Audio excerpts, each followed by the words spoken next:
what the majority of our people have voted for. And we want to put it on record that that is not true.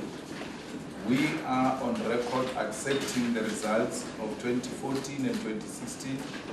We are on record accepting the election of Zuma as president by parliament. Because it's not true that our people elect the president. The president was elected by parliament. And when the outcomes of the elections were released, I even took an effort of calling President Zuma to congratulate him, because that was a sign of respecting the democratic outcome. But even if you get the majority, you still have to subject yourself to the Constitution. Because ours is not a majority democracy, ours is not a legislature democracy. Ours is a constitutional democracy. So even if you've got the majority, you are still subjected to the Constitution. So meaning that anyone who says I've got the majority, that person must be compliant with the constitutional requirements. And failure to do that, then we are turning this country into a mob. What makes us people, what makes us a nation, is our ability to comply with the Constitution. The inability to comply with the Constitution then makes us a mob. And we're going to subject our people to mob decisions, the will of the mob. The mob says we must go this direction. And that is unacceptable in a constitutional democracy. We have to put it very clear that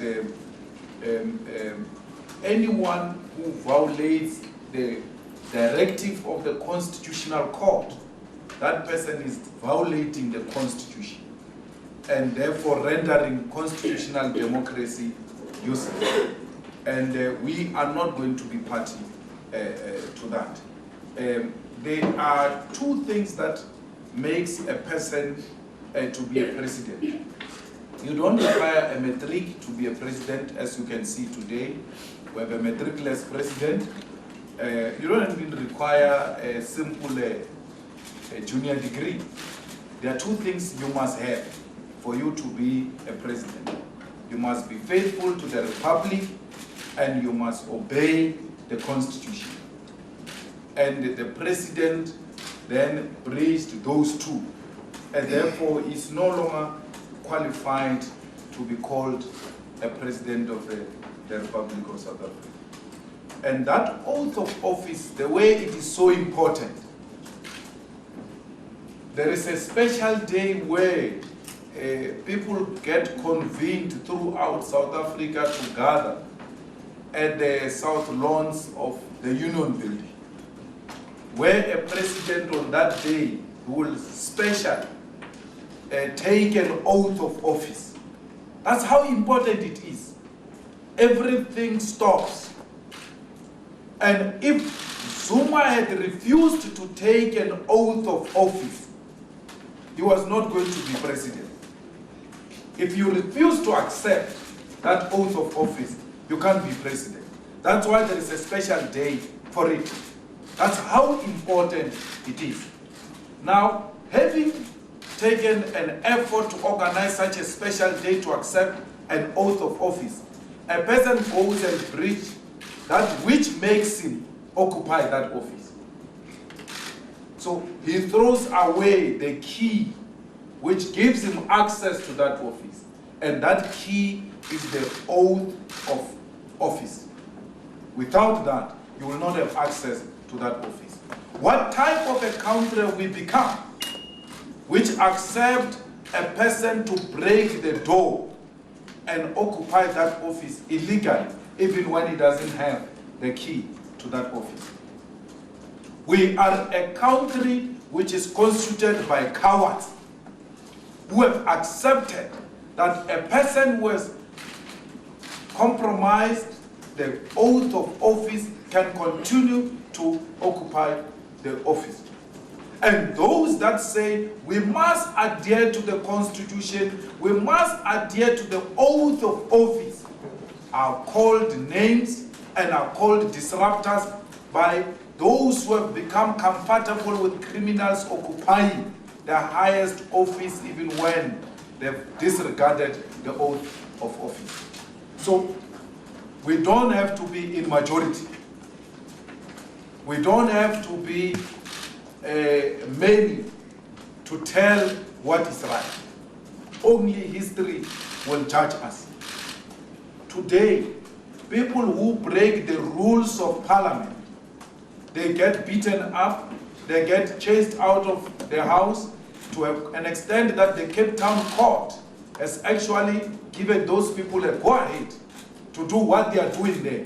The courts have agreed that you must be beaten up, you must be taken out in a manner in which we are being taken out. For simple thing of breaking the rules of parliament, we don't agree that we've broken any rule. We think that that which we are doing is within the confines of the rules of parliament. But for argument's sake, those who break the rules, they get beaten up. Pregnant women get dragged out of the National Assembly. The most sick people who have serious diseases get beaten up and removed out of parliament for breaking the rules. Okay, what happens to a person who breaks a constitution?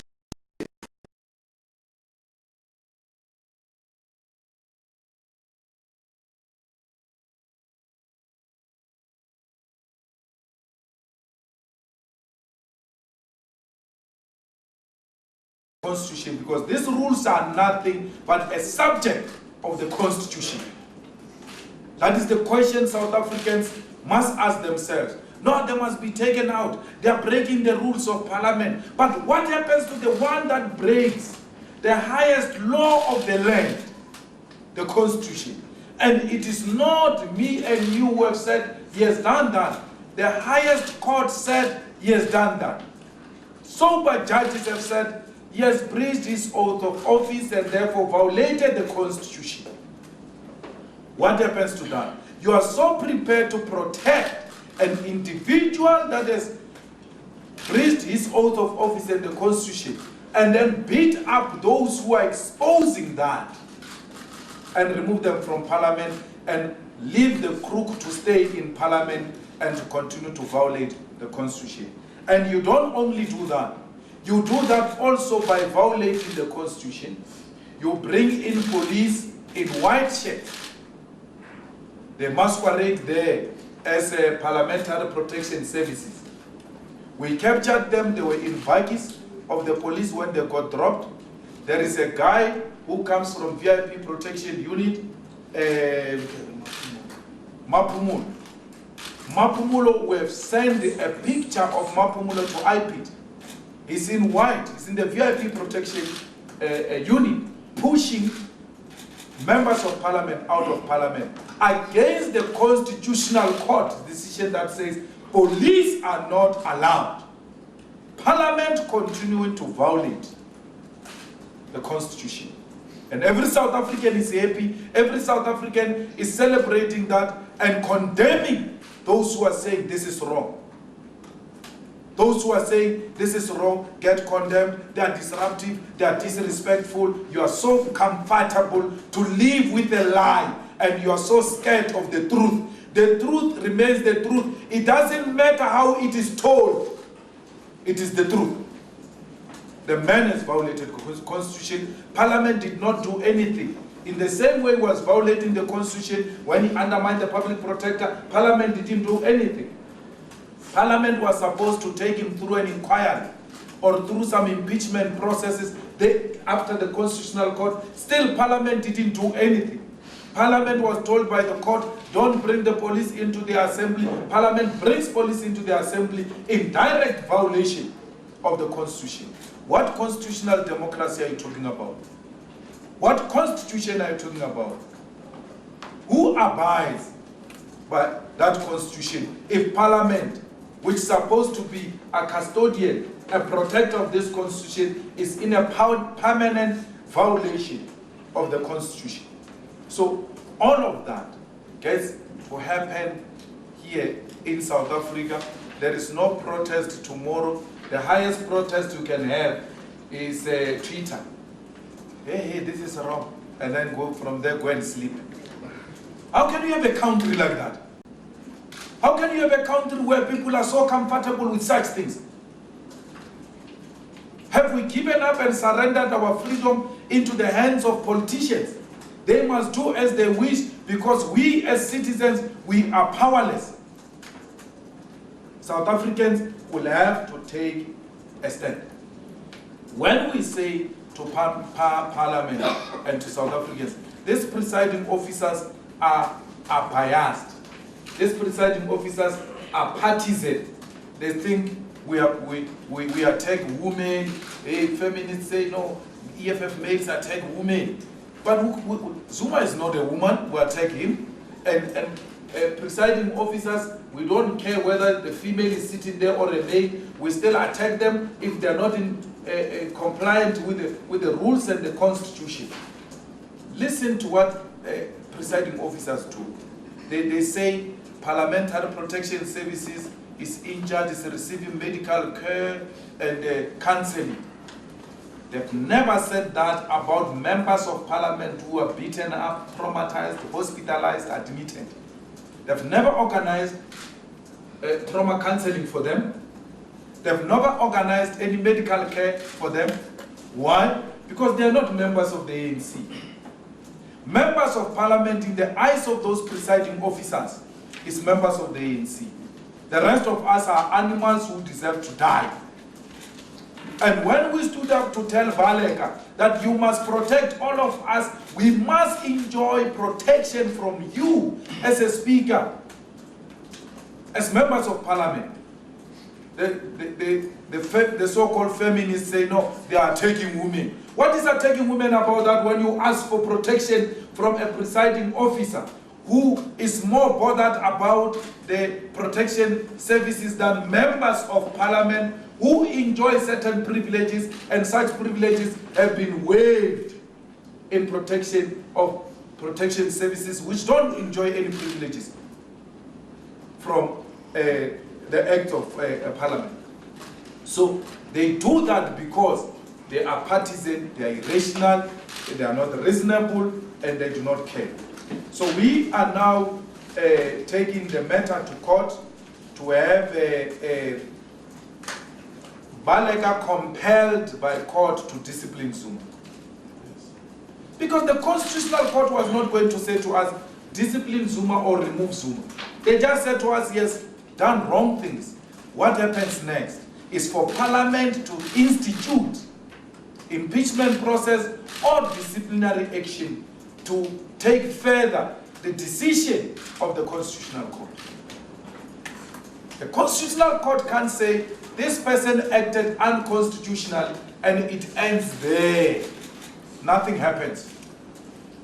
If you allow Parliament to continue as if nothing happened from the Constitutional Court, you are rendering the Constitutional Court useless. You are doing exactly what they were doing with public protectors' remedial action. It can't be business as usual. So we want the court to compel Baleka to take disciplinary action because the court said to Parliament, you failed as well when you were supposed to protect the office of the public protector yourselves and make sure the president is compliant with the remedial action of the public protector. You didn't do that. So we want Parliament compelled by the court to institute impeachment or a disciplinary action. Zuma must come before a committee and answer why did he lie to Parliament that he's got a bond when he knew very well he doesn't have a bond. Zuma must come and answer that question. And all of those things that he misled Parliament with. Now, we've taken a decision to approach the Constitutional Court directly on this matter and not go through the lower court because these are Constitutional Court implications. And therefore, it will be wrong to want a junior court to second guess what are the types of actions to be taken following the Constitutional Court decision. So we are going back to the Constitutional Court to get that compelling judgment against the Speaker. We've written a letter to IPID to expose all police who were involved. We're asking IPID to investigate if there was a police involved and whether that was in direct violation of the Constitutional Court, because that's exactly what they did. And then, as you could have seen for yourselves, some of those people in white shirt are ANC branch activists. There's no one, that's what we are subjected to. There's no one or multi-party committee or process that engages in vetting of individual members of the protection services, if they are partisan or not.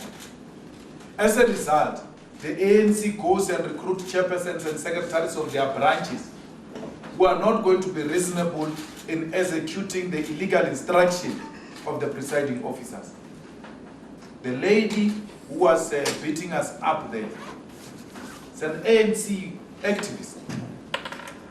It's an ANC activist hired, an askari hired to come and kill members of the EFF and opposition. I mean, she just went to, she was holding the neck of that other white man there, from Freedom Front.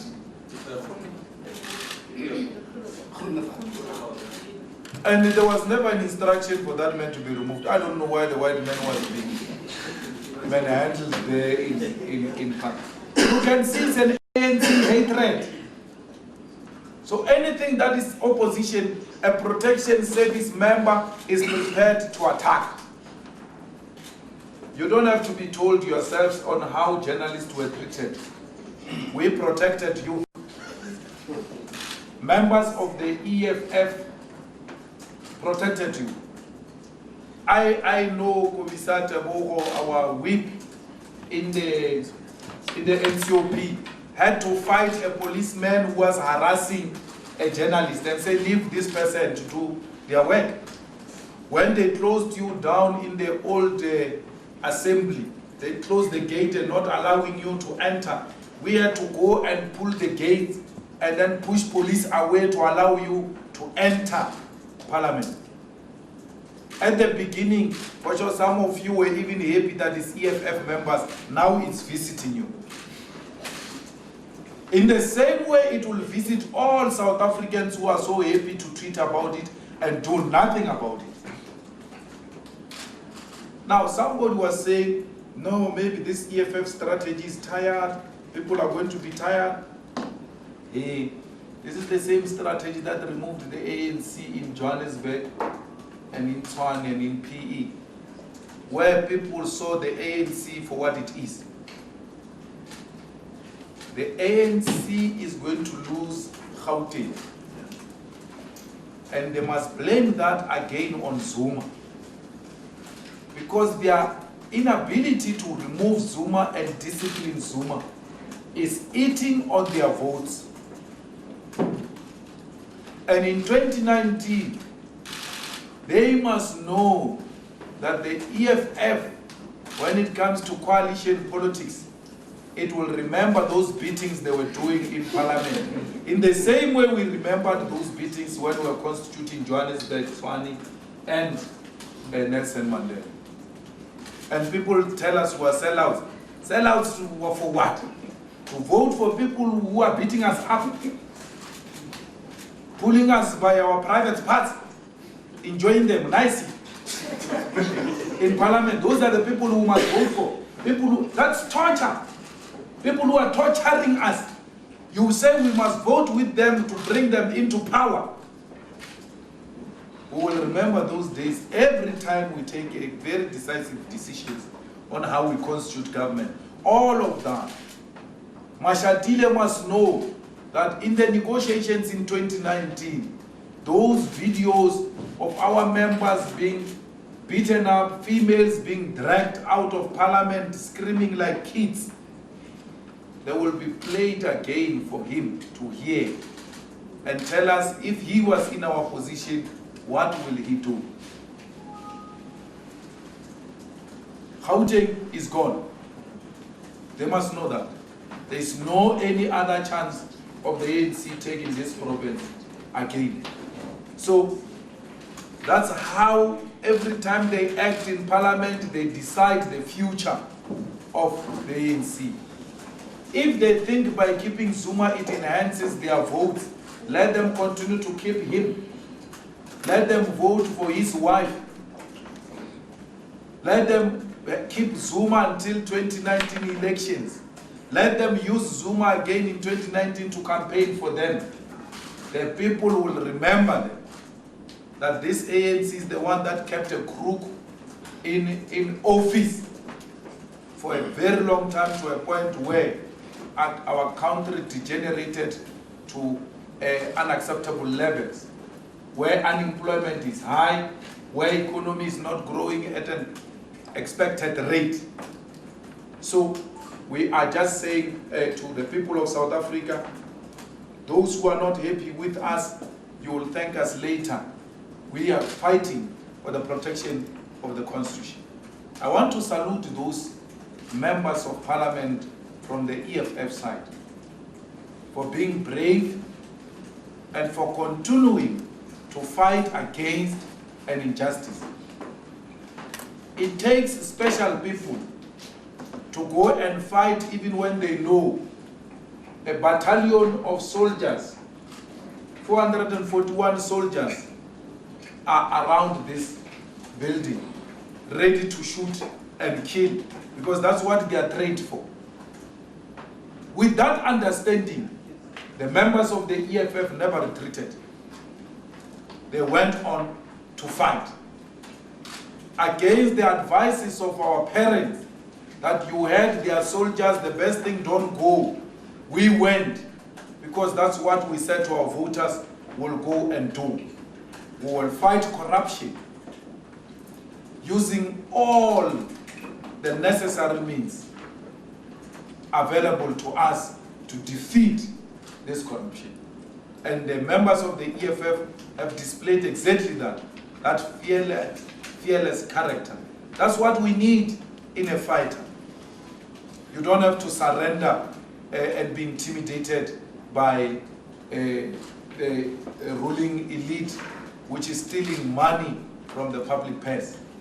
All of them were inspired by the fear-focal spirit when they entered that parliament, and they all knew that anything is possible, but we are prepared to die in defense of our democracy, because without this democracy, we are just a group of a mob, and we don't want South Africa to be constituted by a mob.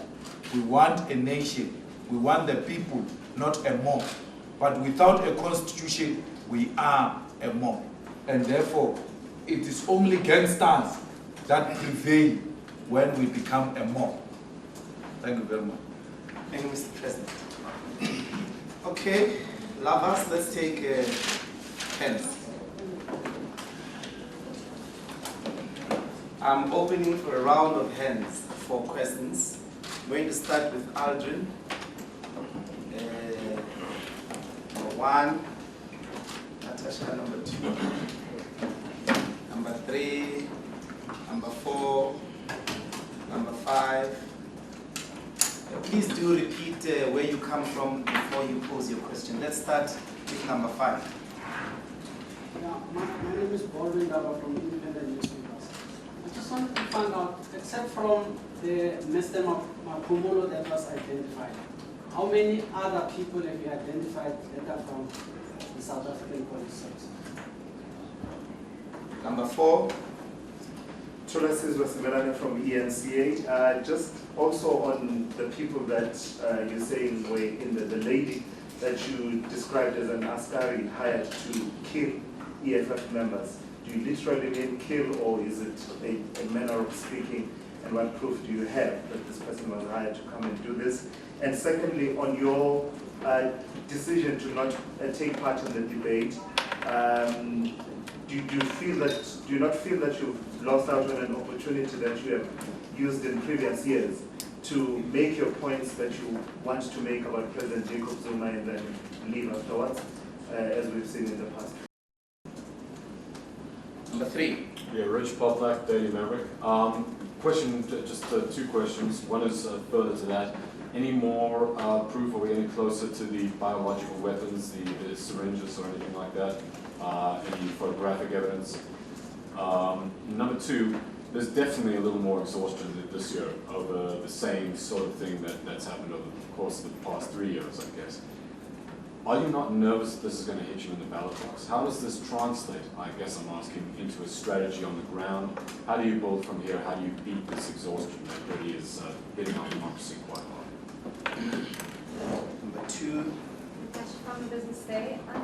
2 questions. The first one is there seems to be a rising debate in certain ANC quarters about the benefits of actually having a parliamentary democracy instead of a constitutional one.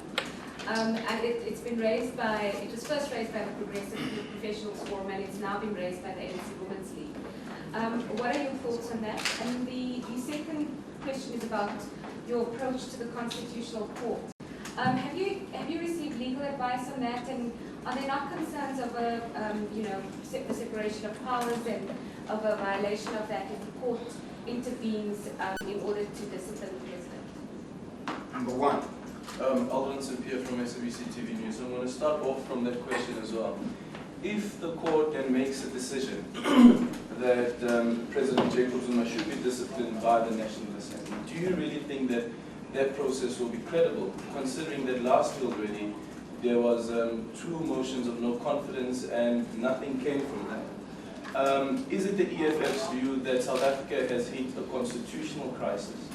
As you were saying earlier on, that you have a president that has disrespected the Constitution, and as the Concord has found, also failed to protect and uphold the Constitution. And is it probably time to dissolve Parliament? Are you done? Yeah. Excellent. Mr. President. Thank you very much. We have identified 2 such people. The lady we are saying is an ANC activist. She's also such. And we are continuing with the identification of the 21 riot police who were employed on that day to masquerade as parliamentary protection services. You see a person beating us up there, and you say, do you have any evidence that this person was coming to kill you? What more evidence do you want? You think when a person beats you up, he gives you life? He's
think this thing is going to hit you at the ballot box.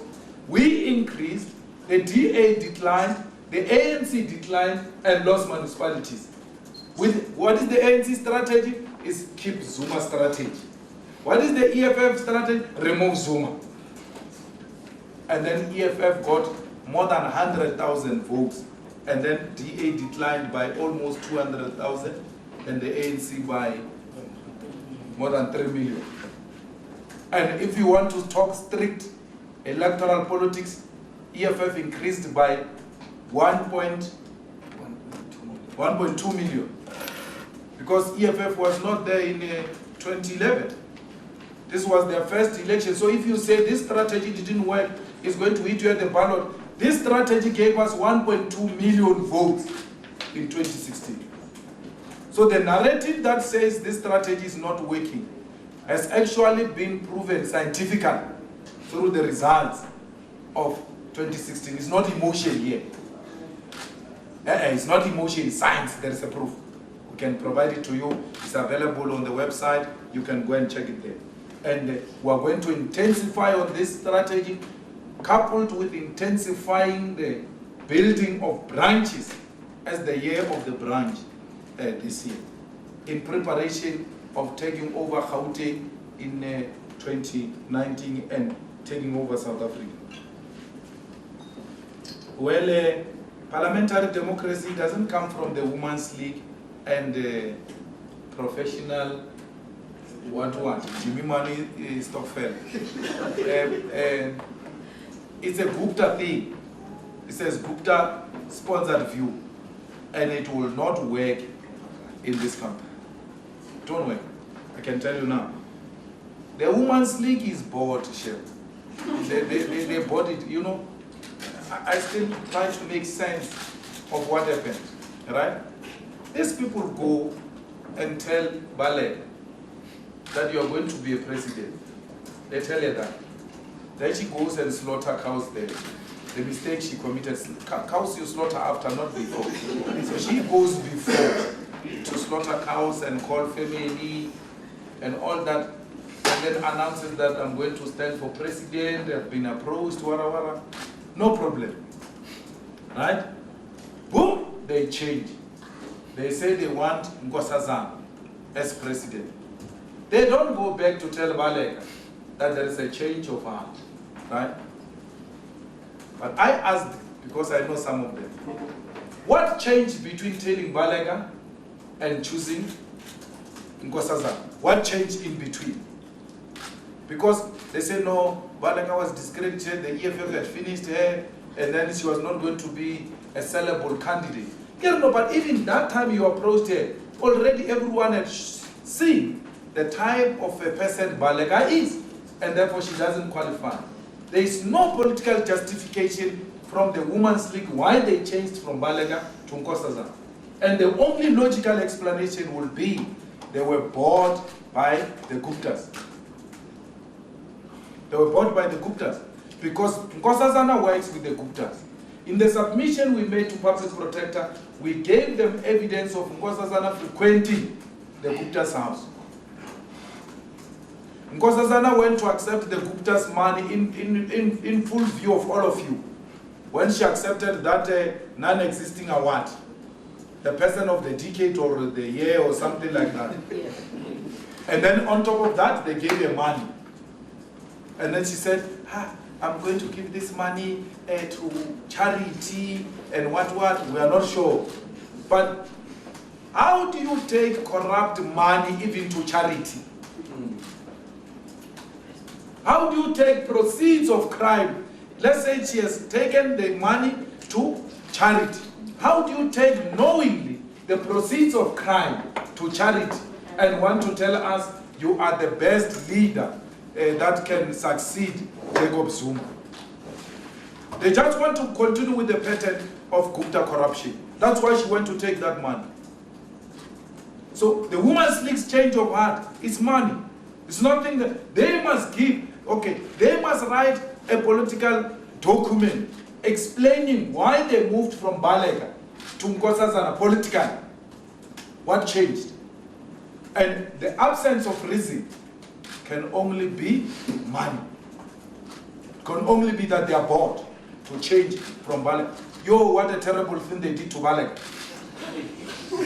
They even told her to leave the former deputy president. She's in trouble.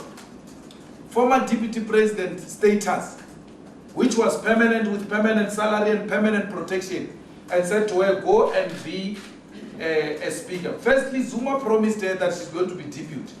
And then Zuma made Cyril deputy. Then they said, no, go and be a speaker, we'll work around this thing, you'll be a president.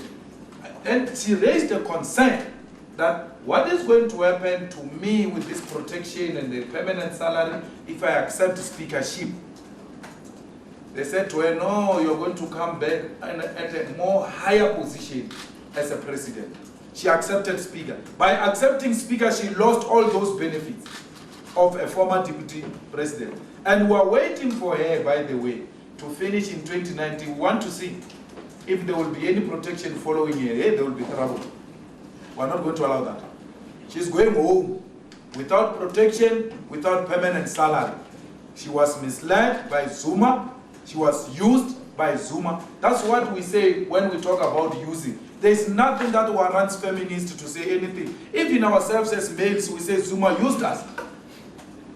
So when you say Zuma used a female, hey, this is a disregard for women, there's no any other way of putting it. It's the truth. You're not going to hide the truth here in the name of non-existing feminism.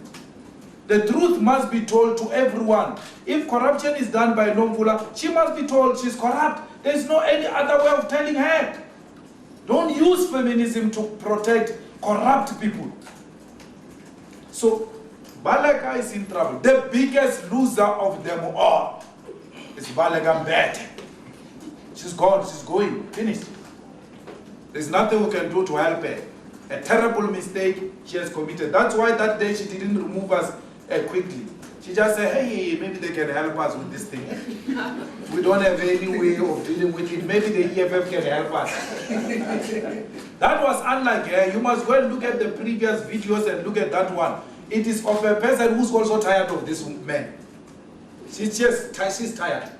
She's just forced by a position in the ANC and parliament to do the things she was doing. Even after we said we are going, we had to wait a bit to be taken out. Because Baleka was still not sure, should I call people for this one or for this one? She was so undecisive that day because she has realized that this man is not worth protecting. She was conflicted. And then when Honorable Buthelezi stood up to say, they say I must shift, and then she wanted to use that as a way out of calling the protection services. You see an old person is even saying, yo, can you call them already? Because we're waiting here, we want to see what's going to happen. She's trying to find a way out of it. One, she's extremely disappointed by how President Zuma treated her. She's now talking to DD Mabuza so that she can be president in DD's campaign, and then DD is a deputy. DD's campaign has got a lot of money. You must not undermine it. It has got potential to emerge. They've got a lot of money. They are backed by people who don't play. We'll tell the names as the time goes. They are backed by people who don't play. They give out money. We know those people. They don't play. They even bought former youth league people to go back to DD. That's how they don't play, those ones who are begging DD's campaign. And that's how DD is so confident. Listen to DD when he speaks in Mpumalanga. He says, we don't trouble the ANC, we're the best province. When they call us to campaign, we take our trucks to go and campaign. That's how good we are. And please, even when I'm gone, look after this province. The man is already seeing himself somewhere else. His future is no longer there. Why? Because DD knows that this campaign has got a lot of money. And what works in the ANC is a lot of money. You buy your way into the presidency. The one with the money will win. The ANC is available to the highest bidder.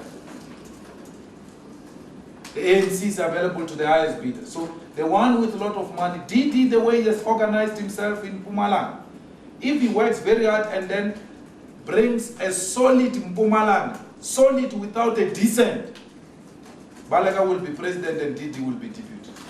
Because everywhere else, provinces are divided except Mpumalanga. That's how, I've never lost a conference all my life, so I know how conferences work. If you want to win a national conference, out of 9 provinces, you must have 2 provinces solid. It doesn't matter how small they are. They just have to be solid, and there shouldn't be a dissent. And then those provinces must pronounce you. There must be a legitimate structure that pronounces you. Then from there, you divide the rest of provinces. That's it, you're God, you're president. Cyril Shemu, he doesn't have anything. So anyone that is putting his or her money on Cyril, you're wasting time. It's only Gauteng that is begging him up, and Gauteng is not united. That Muzwandile and Lomvula here, they are organizing their own thing to paralyze the unity of Gauteng against Paul and them. So it's finished. So Cyril's campaign is run by Gauteng. And Gauteng doesn't have a history of winning national politics. They don't have that history share.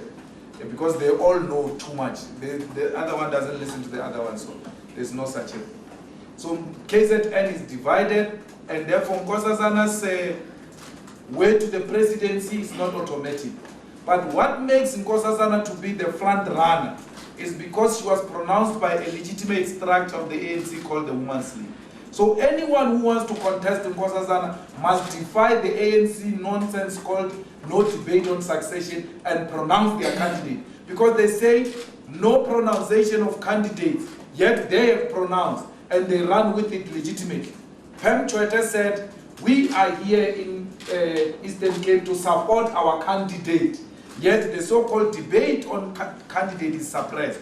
It's suppressed for those who contest Nkosazana so that she can have an unfair advantage over others.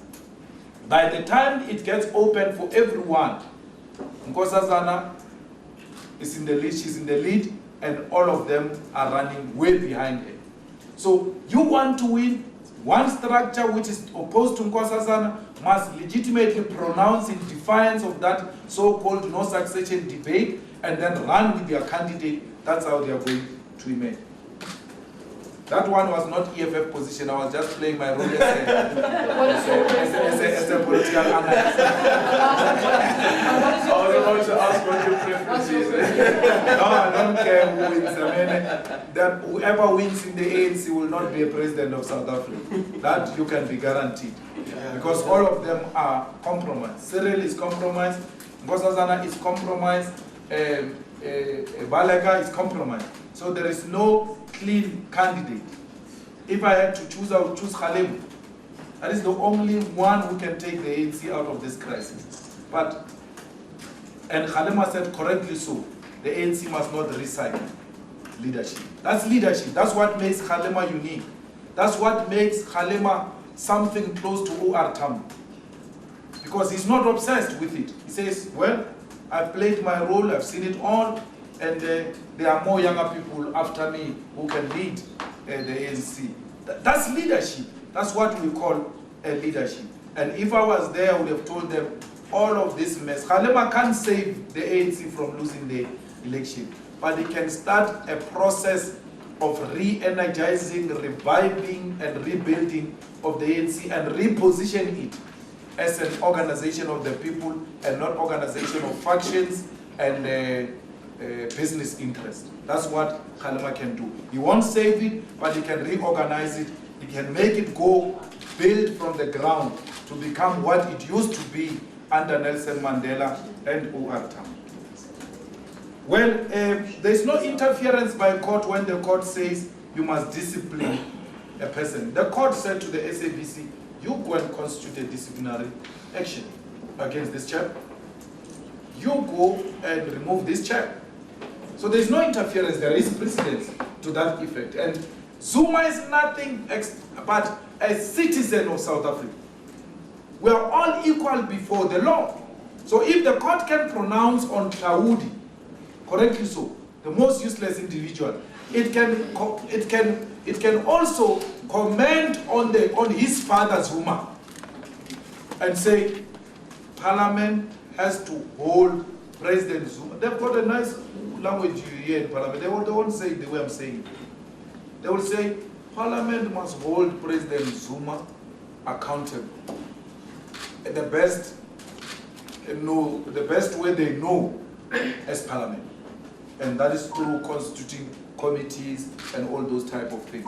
But Parliament, for now, is refusing to hold him accountable, and we need the court compel. That's why ours is a constitutional democracy, because if it's a parliamentary democracy, will be subjected to the views of the majority. And who are this majority? A mob. A mob of drunkards who are obsessed with bribes, who are obsessed with themselves, and don't care about what happens in South Africa. So imagine those ANC people, if they are bought one by Guptas, they can actually, in a parliamentary democracy, decide to close all banks which have closed the accounts of Guptas. That's what parliamentary democracy was going to do. All banks, you disagree with Gupta. Malema said Gupta must no longer come to EFF press conference. Arrest. Arrest. Is undermining media freedom. What is media freedom? Gupta. So, parliamentary democracy, that's how they see it. Well, we have not reached that constitutional crisis because the center is still holding from a judicial point of view. The only leg that is still holding this democracy intact is judicial. And that's why when you get some corrupt judges amongst our beautiful judges, we get extremely worried. That if this judicial can be collapsed, we're finished. We always say that. We are finished. And we're worried every time judges behave like they are untouchable. Judges must be held accountable themselves as well, so that they can continue to hold our democracy intact. You know, Mutada, Judge Mutada, his case is forever not concluded. That's a threat to the judicial integrity. In the Western Cape, that judge, President Hlophe, that's the most worrying thing about our judiciary.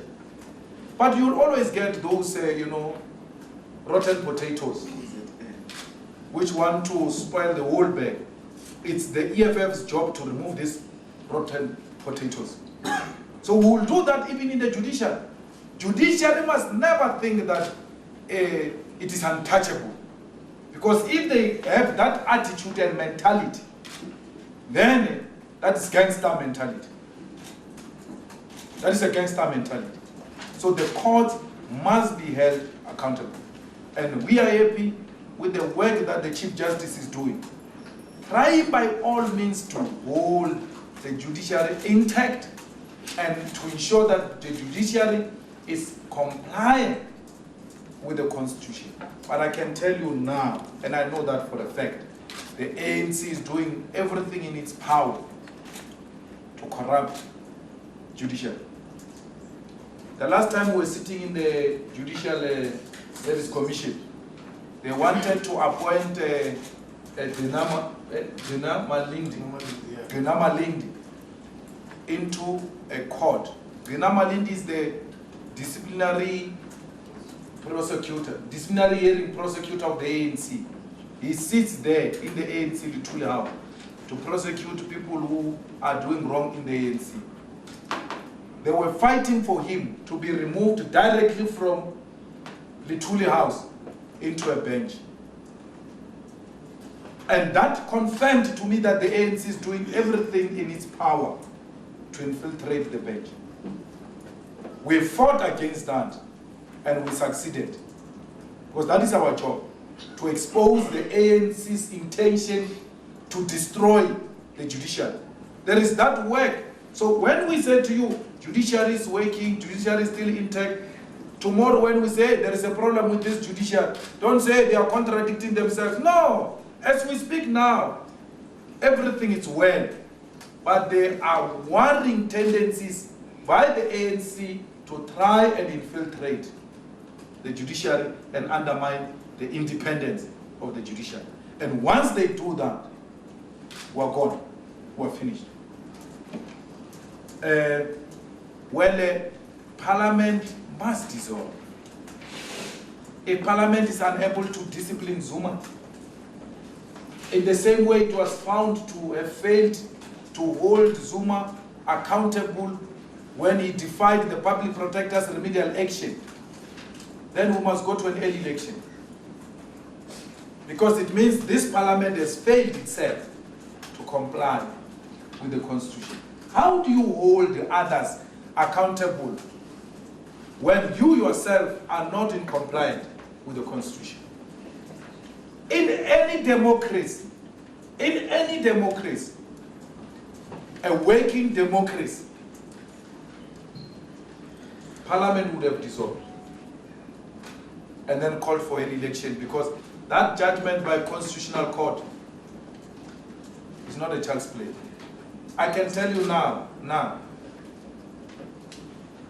I would have resigned by now in Parliament, because my interest is to go and build the EFF on the ground. I've asked the leadership, release me from this thing of Parliament, to go and work the ground.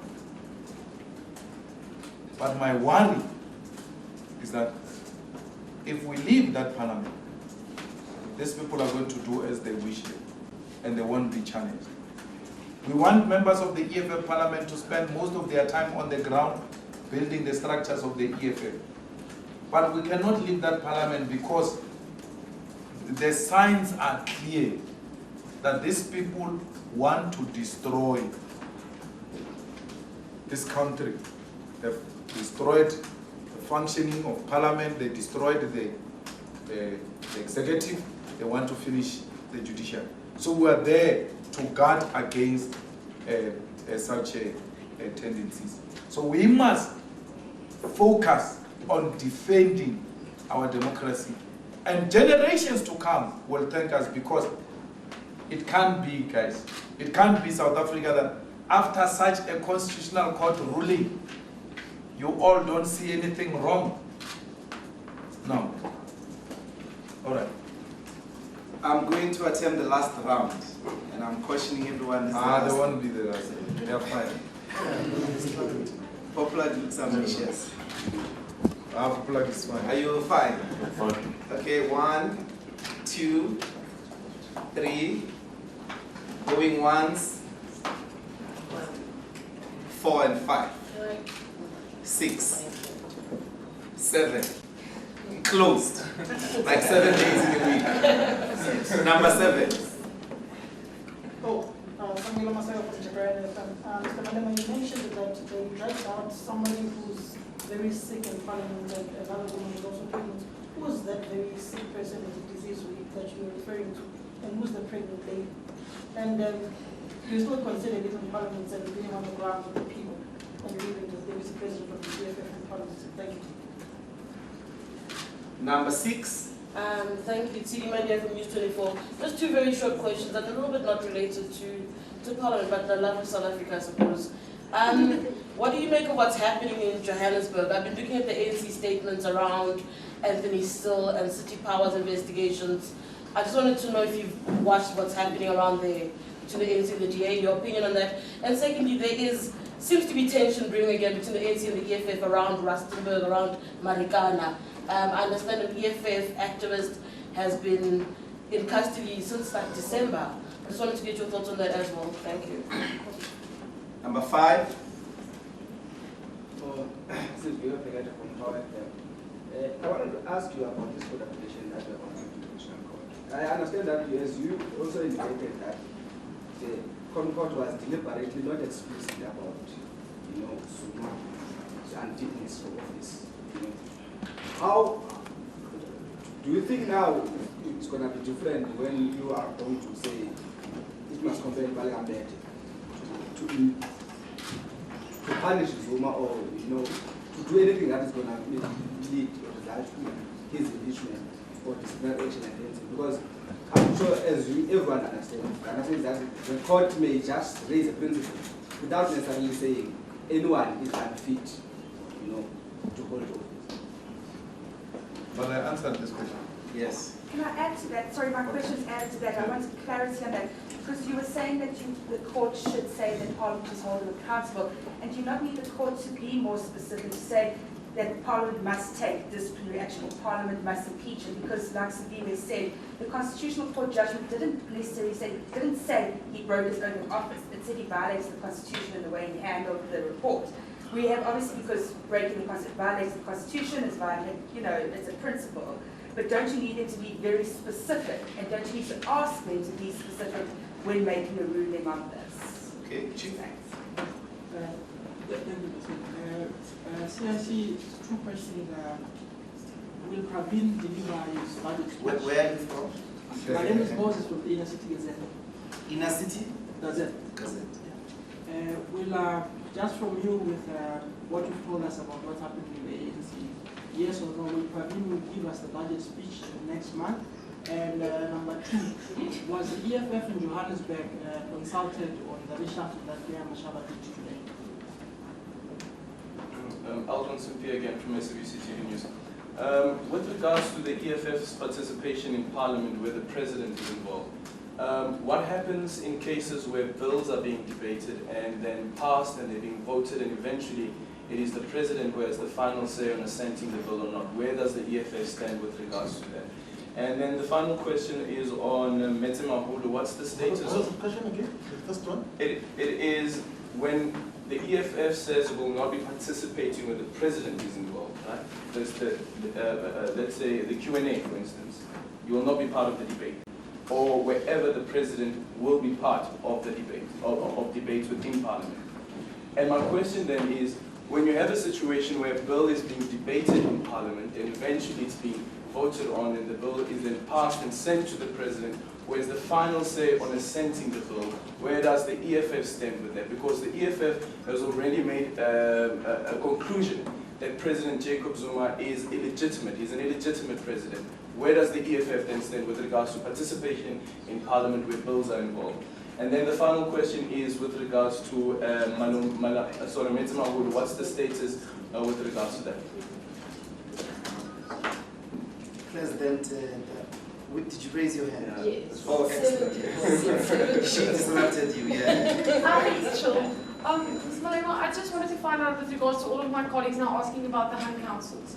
If one adds to that, you can say Mohali City is also like quite a lot of turmoil. Do you think this, in terms of the minority home councils, that it's currently working? Do you think there should be something differently done in terms of this? Because Twadiem, like Mohali City, there's issues. And then, how far are you in terms of the plans with regarding that you spoke about last time with regards to removing the new public protector? And if you could elaborate on that if there is any support. Thank you so much. Thank you, President. About the sick, I think the question is unfair. Eh? You want me to now publish the health status of individuals? Never done. Not even doctors can do that. So if they want to reveal their situation, they will really share with us. But all I'm saying is that a caring government would have said to parliamentary protection services, be careful how you handle those members of parliament, particularly females. Because what if there is a pregnant female? You know, when I was, when they dropped me on the floor, I could hear a voice of a female screaming, looking for help. And what if that was a pregnant female? So a caring government, and particularly parliament, about its own members, should have actually advised those parliamentary protection services. So you can see that the parliamentary protection service is actually being encouraged. Because if they were not encouraged to do those things, they were not going to conduct themselves in a manner they do. You know, We're not involved in a coalition with DA. And we don't even know what's happening in Johannesburg. We get that through the reports, monthly reports of our party caucus. So if you say reshuffle has happened, well, today, so it means we're going to get the report end of February. But we have nothing to do with it, whether Mashaba reshuffles and make them to go into a ceiling or come down. We're not interested in that. We're not party to that. He doesn't have to consult the EFF. The EFF is not party to any coalition with DA. So Mashaba doesn't owe us any explanation. If he dare messes up, we'll meet him at the council and we'll take him head on and hold him accountable. That's it. That's where our relationship with DA starts and ends. We meet at the council. Outside that, we have nothing to do with the DA. So we wouldn't know Mashaba is reshuffled. For sure, he told his coalition partners that I'm considering a reshuffle because some of those MMCs, I guess they come from other parties. So obviously we'll have to consult those parties, not the EFF. Because in the first place, you never asked the question, did Mashaba consult you when he appointed the mayoral committee? You never asked us that question. So why do you ask us if Mashaba has told us when he's removing his cabinet? It's his cabinet. He never told us when he was appointing it. It's not telling us now when he's removing it. So we're not involved. So we're not interested. The only time we're going to get involved is when he tries to run down that seat. Then you will have a problem. City power, all that. The only thing we heard was that he's taking those entities back into the municipality. They are no longer going to be independent, and we're very happy about it. It is in line with the EFF manifesto. And then I was told that some has got a problem with Mashaba dissolving those entities, and I was like, oh, how can a union have a problem when workers are now coming to work for government? Because that's what unions are asking for all over the world. But I'm happy that someone has written a letter to the EFF in Johannesburg to ask for engagement with the EFF. And we'll engage further with some on that thing. Because the only principle ourselves and some must develop is that in the process of integration of those workers from the entity to the municipality, no single worker should lose a job. That's what Mashaba must know. Because if workers lose jobs as a result of integration of those entities, then we'll have a problem. But it is the EFF that said we need to close these entities and get these people employed directly by municipalities with benefits that are available to the municipal mayor, municipal manager, municipal workers, all of them. If municipality gives a medical aid to it must give a medical aid to a cleaner. Those are the things we said needs to happen. And Mashaba is doing exactly that. And Soli is doing exactly that as well in Sona. So there's absolutely no problem. And then let me answer this narrative that there is a crisis in the Hang municipality is not true. It's an ANC narrative and it's not true. Hang municipalities, like all coalition governments, by their own nature, they are not stable and they've got their own problems, like all municipalities. So you must not say this municipality has got a problem because it is a hung municipality.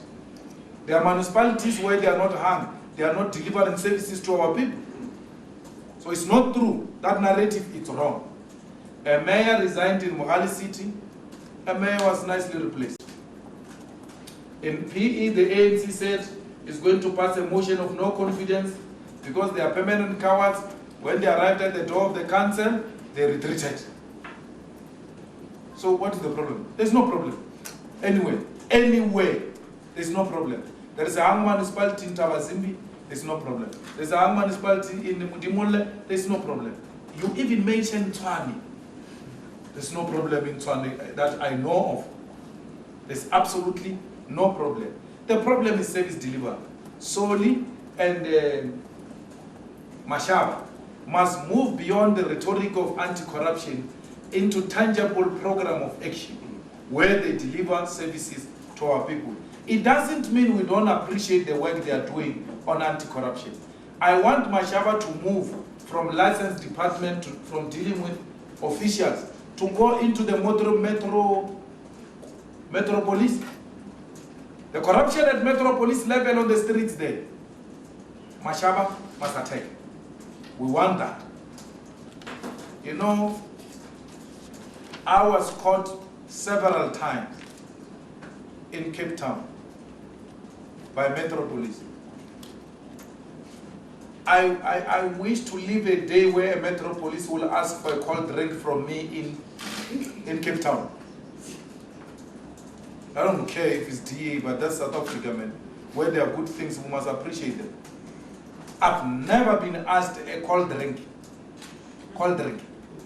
by a Metro Police in Cape Town.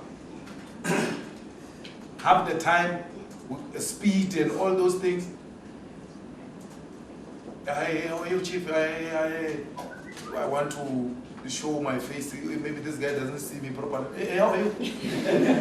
Now I can see you, Mr. Malema, but you see, we're not going to accept this. No. And it's not just colored officers, even black African brothers.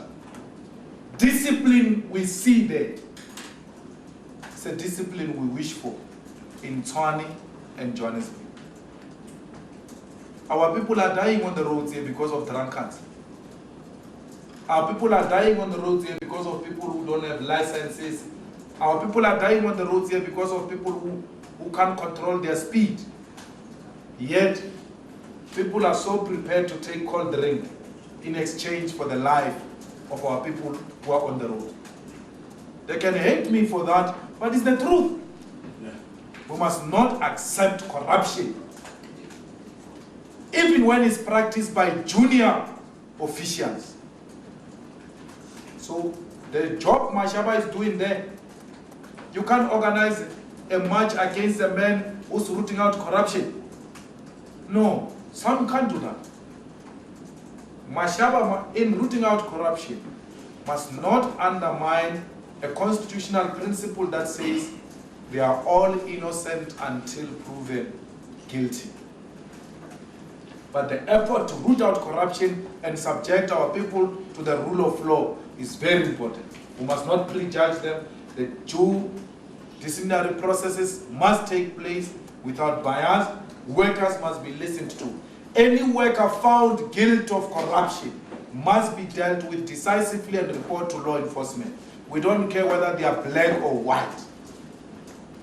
This thing that corruption, it has become so acceptable to an extent that even old people speak about it as if it's a morning prayer. That's wrong. That narrative is extremely wrong. Well, President Zuma is a president by default, eh?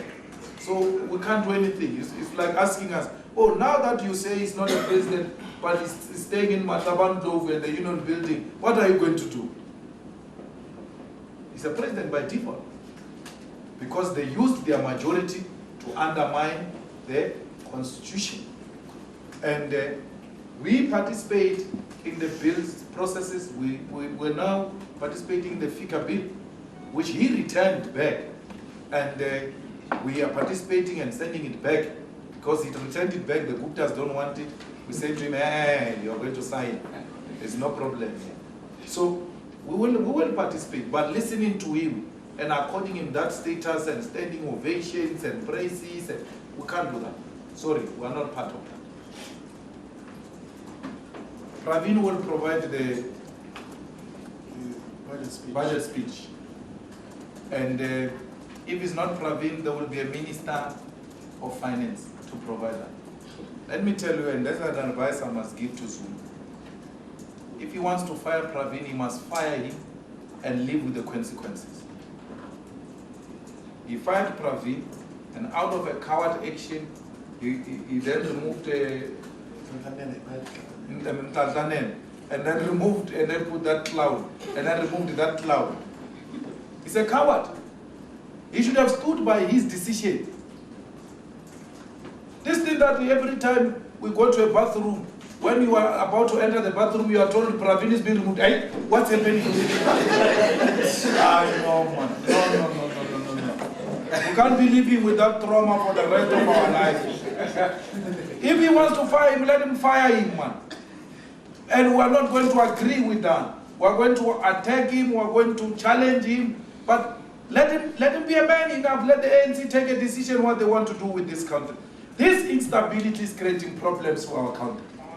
So we need to know what we are dealing with. We need to know what we are dealing with. So we don't know whether we are dealing with Praveen, whether we are dealing with the fired one. Yes. Van Rooyen. That's Van Rooyen. Because Zuma says that's the most highly educated person. So in his mind, that is his Minister of Finance. We can't be living like that. So Praveen must not resign. Praveen sitting there is very nice. Because we want to see what this man will do. Let him take action. And then we'll deal with him. We'll deal with the ANC. We'll deal with him. But this instability is creating in this country is not helping us. Let him decide and justify his decision and stand by his decision if he thinks his decision is correct. But all I'm saying to you is that Praveen will deliver. If it's not Praveen, there will be a Minister of Finance. Because government will always be there. Individuals will come and go. So we are not obsessed with Praveen. We're not defenders of Praveen. We're defenders of the integrity of the institutions of the state, particularly Treasury, because the instability of Treasury will put all of us under a serious strain and will suffer. Particularly if he appoints a corrupt fellow like Des Van Rooyen, who's going to account directly to the Gupta family. So even if he does that, it's his own decision, but he must know that it will not be in the best interest of the country. It will be in the best interest of the family, not the country. Well, the public protectors issue, we shouldn't act prematurely. You know, when you go to court, and if you want to remove a person through court processes or to review the appointment of a person through a court process, you don't do hurry. It's not mum pepper. You must follow the due process, make sure you've got watertight evidence. And some of it should not be questionable. One of the questions we need to ask is that for a person to qualify an admission she made, and we can put it through the court, for a person to agree that she has worked for Secret Service SS statistician, data analyst, is it not a requirement that you must be part of the spook community for you to qualify to work in the spook offices? It's a requirement. You can't analyze the data of spooks if you yourself are not a spook. She must be belonging first to the spy community before she works in the admin of the spy offices. So we've asked the lawyers to check what is the requirement for employment of such people. Because they're all spooks there. I mean, if a person comes to you and says, no, I'm a receptionist at the Secret Service, and then you're going to be compatible with that person, you're going to ask yourself, oh, how come? This one, it means she has worked for the spook community before. And for you to work for a spook community, by the way, you don't have to be full-time employed there. There are a lot of people, some of them even run restaurants here in Joburg who are on the payroll of spokes. They're officially paid by what is this one called of Mato? The official name of the department? State Security. State Security. A lot of guys, some of them, they call themselves socialites and whatever. They're on the payroll of Matlobo State Security. Matlobo tried to recruit some of my friends as well, himself. Not the recruitment agents. Matlobo himself, I said that in the last meeting, called some of my friends who are very close to me, to his house, and I recruited them so that they can spy on me and ultimately the EFF. So we know this because you must have friends as well in the state security for you to survive. If you become a politician of note and you don't know what's happening in the spook world, then you are doomed because you can disappear tomorrow.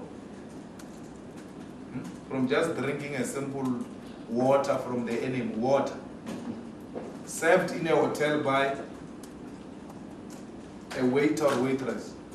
So you must know, where are these spooks in these hotels, in the restaurants, particularly where we frequent, and which restaurants are those? Then they will advise you, no, here you don't go. If you go, you can't be served by these ones. Matlobo does recruitments himself in his house. I say that every time in public, and he never says anything against me because he knows that I'll finish him off. If he says I'm lying, hey, I'll finish him off. He knows I know the truth. We're operatives, some of us, in our own right. Yes, Chief. Thank you, Commander-in-Chief. As an operative, I thank you. And as the Commander-in-Chief. Ladies and gentlemen, that concludes the CD. You're being ambitious. No, I'm not being ambitious. What's I that? asked the question about Marikana. I said to you. Oh, yes. No, there is a serious Yeah. tension in Marikana. It's true. The ANC branches and the EFF branches are at each other's throat. Actually, there was a killing of a person in Marikana as well. There was an attempt on the life of our councillor in Marikana. Actually, at some point, she was not even staying at her home. So we've had to take her through some form of counseling, including sending leadership to give her courage, and then send her back. One of our activists has been arrested, and we say Napoleon, charged with escaping from the police. Yeah, all those type of things, and murder. Yes, they're accusing him of murder. Of the death of the ANC person and all that. So I think Napoleon is going to court. They've been denying him bail. He's going to court now very soon. And we've also sent the legal team to go and represent him. Siri? No, nothing. It's fine. Yeah. So that's what is happening. It's 2 tenths in Marikana, but this time it's not the mine workers and the mines, it's the community members along political lines. We've told our members to act with restraint and don't be tempted to engage in any violent activity because we don't agree with violence. I mean, even what pirates did. We don't agree with those things. And I want to write a letter to PSL to suggest that these things of scores, we must agree. We can go out to work. It's not right, those things that we are going to 6, 7. It's an unacceptable thing which we need to regulate. So that the integrity of the club money is not wiped away. Paris is a very big club, it must be respected. So we don't agree with violence, and we are dealing with the situation in Marikana. Actually, Commissar Mwiseni and Commissar Lien Mateis assist with that matter of ensuring that there is peaceful settlement to whatever disagreements which exist in Marikana. At the center of it all is also those houses. You remember the houses which were allocated by government. Now, the list which government produced was not a list of people who come from Marikana. And the Marikana people had a problem with that. And they said none of those people on the list will occupy those houses. As a result, they occupied the houses themselves. Now the ANC people are saying, no, you occupied our houses, because they know that they are the ones who stand to benefit because they are privileged to the list. And that has created serious tensions in that area. Okay? Thank you very much. Thank you very much, Agent.